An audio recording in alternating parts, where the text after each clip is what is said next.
క్రమంలో ఈ వైన్ షాపులను కూడా రావడం జరిగింది. ఇప్పుడు తెలుసు నాకు, ఎందుకంటే నా పక్కన కూర్చొని నా ఇంట్లో వీడియో తీశారు కాబట్టి. అయితే నేను వాళ్ళతో మాట్లాడే సందర్భంలో మరి ఎవరు తీసుండో నాకు తెలియదు. నేను వాళ్ళు వస్తే నా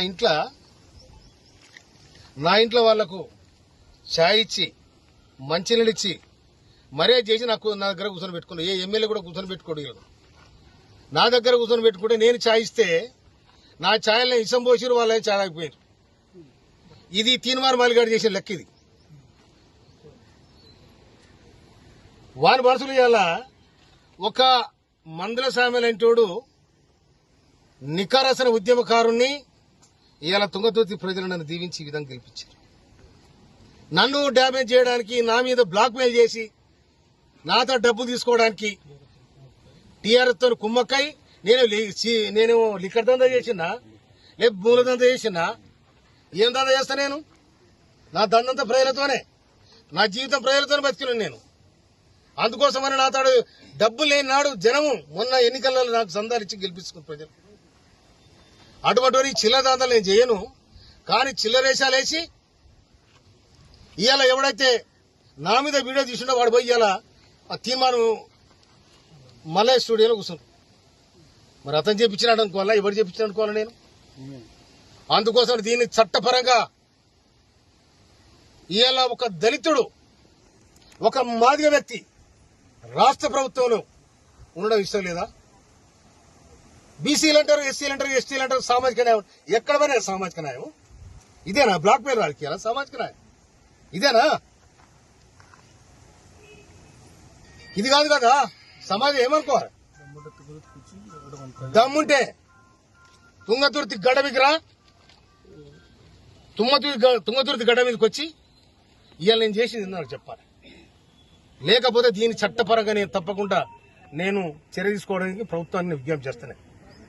నా ఇంట్లో తిని నా ఇంట్లో ఇష్టం పోతే ఇంతకంటే ద్రోహం ఏముంటది? వాటిని నాకు ఫోన్ చేసి ఇంకా నీ వీడియోలు ఉన్నాయంటే, వీడియోలు అన్ని మంచి నూక్కోరా నువ్వు, అన్ని మంచి నూక్కో, ఏడు నుక్కూడా నూక్కో కొడక. మళ్ళా కనుక ఇది వస్తే తొక్కి నేను కసరే తొక్క చూసుకోలేను. మందుల సాబరెడ్డి ఏమనుకున్నారు మీరు?